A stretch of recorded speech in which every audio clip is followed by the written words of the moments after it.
we can do in UPFOS. And today I'm going to talk about more on the basic parts. So here we go. So first, it is about how to set up a store. So first, it's right here, and we click Start Managing. So in this way, here's the guidance. Close it. I'm going to show you. So at here, we could add, click Add. So here we have a lot of platforms. You can choose one. And also we have Shopify and others. Here are others for offline stores.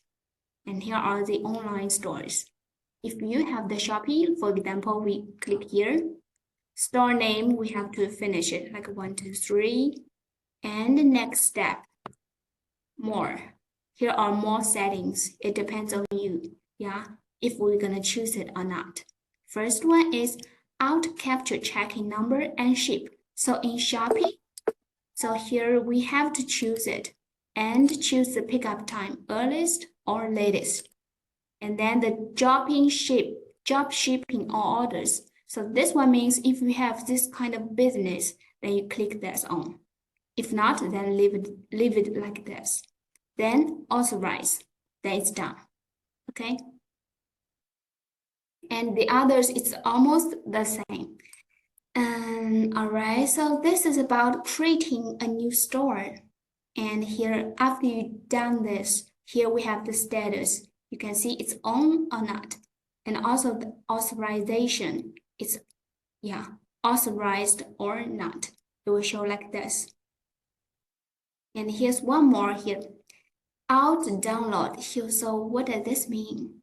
This means when you have added a new store here in UPFOS, and if we choose this one, choose to open out download, it means when you choose this open, then the orders coming from the stores will automatically download it into UPFOS.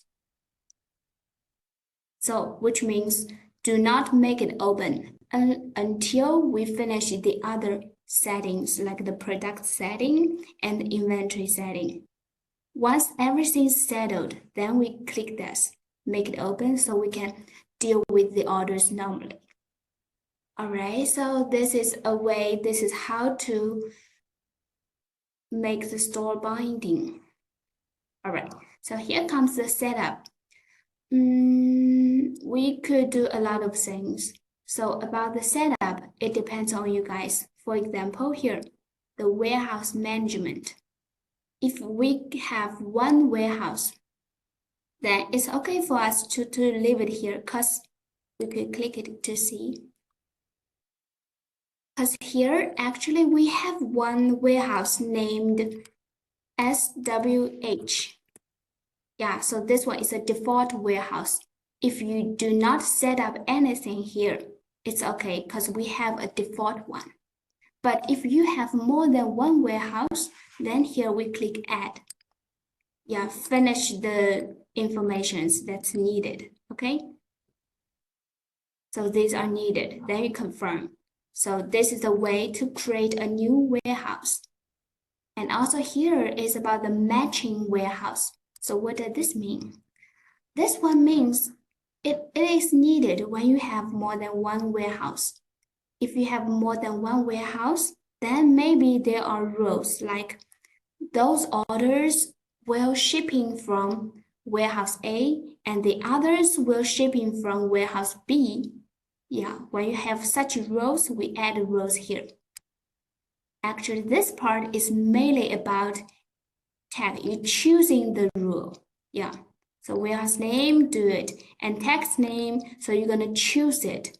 You choose the rule that you want.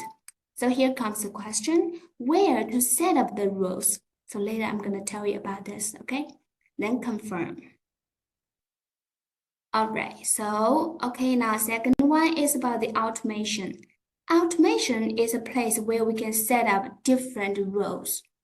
For example, I said before, warehouse A, warehouse B. Some orders will shipping from warehouse A and some others shipping from warehouse B. So this warehouse part, setting also belongs to here.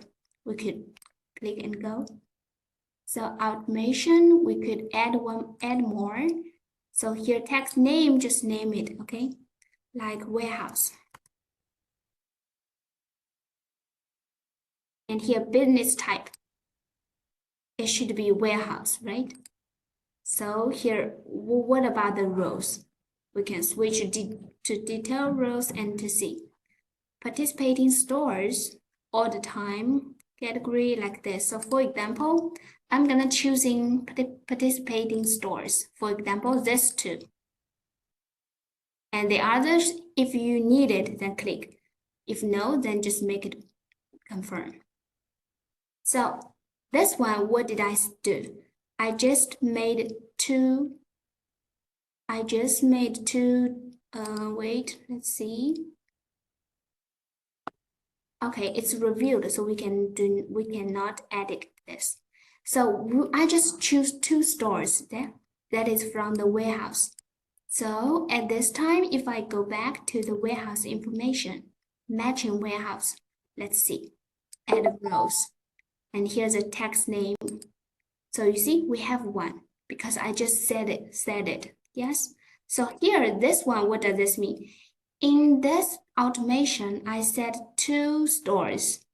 So if I choose this, and also I choose a warehouse name, so what does this mean?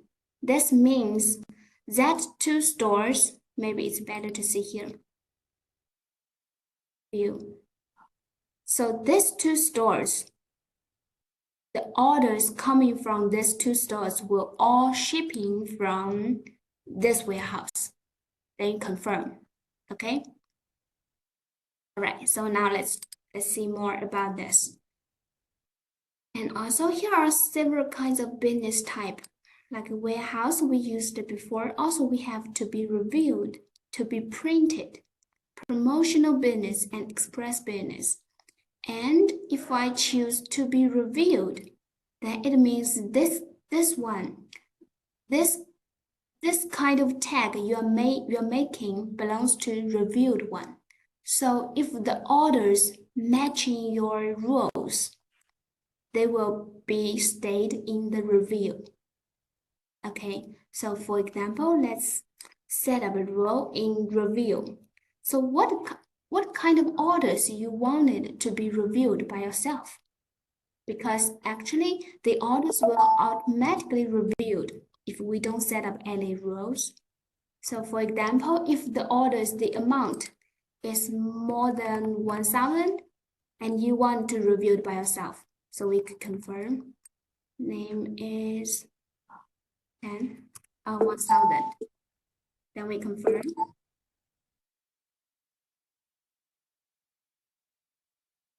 Okay, so here to be reviewed, yeah. So I'm going to show you.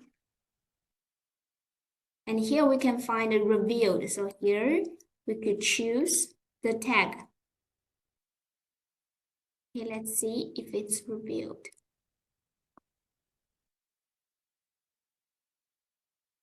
To be reviewed. Unreviewed. Okay, we need to make a review. All right, so now we could go back and see.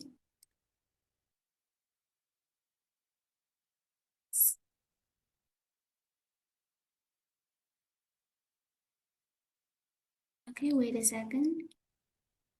Processing. Okay, so since it's done, it's reviewed, then we could choose it here. Review text, we could choose. Then the orders contains the amount of the orders is more than 1,000 will stay here. So in conclusion, automation is a way we can set up different roles. And also we can use the roles into matching different orders. Okay, now let's talk about this logistic vendor. So about this, actually, the platforms, all the platform stores, we don't need to do something about this logistic vendor because the platforms, they work directly with the logistic vendor. We don't have to do it. But when do we need to do this? It's mainly for offline business. If you have offline stores, and here you create others. So at this time, we could do the docking. So here, docking with JNT is supported in our system. Okay, so like docking platform, if like this, JNT and docking stores you're choosing, and here, and also finish this docking information and then confirm. So once we've done this, it means the offline stores contains, which is finished docking, then they will auto capture logistic number as the other normal orders coming from the platforms. Okay. All right. So, and here matching rows also, it works the same, like the warehouse information. Okay, so here now let's talk about the printing template. So this printing template, we have several types. Here we can see logistic order, delivery order, picking order, and so on. So this belongs to system orders, the system template. So if we're using system template, we could just edit, and I'm going to show you like this, logistic template. We click here. So this is what it looks like, but we could add more. We could choose whatever we want. Okay, for example, we could like add more images and text. And also we have elements. So what can we do? Here we have the order number, platform order number, and COD amount, total weight. We could click and there will be more. So actually here we could choose by ourselves what it shows.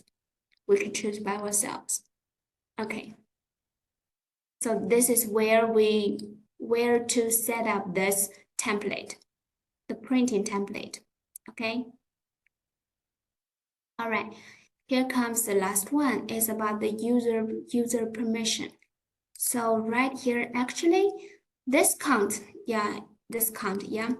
this account, we could have several sub-accounts. And I would advise you guys to have like one person, one sub-account. This will be much useful because later, if one person did something, and here we could see who did this and add and the time and the name and also the action. So it will be better for one person, one sub-account. Okay, so here I'm going to show you how to do this sub-account, how to set up the user permission. So first we have the role management and account. So here we go, account. Here's the way to add a new account. Finish the information here. But here, pay attention, we have a role. What is it? This one is just the permission. Like this sub-account, what can he do? What can he do? Okay, so before creating the new account, we have to set up the role. Let's see the role management right here. First, we add the code and role, the name, confirm. And after this, here are three types. We have features access, data access, and field access. So for example, if we choose this, it means this role, he has a permission of all the orders, but about the others, he cannot do this.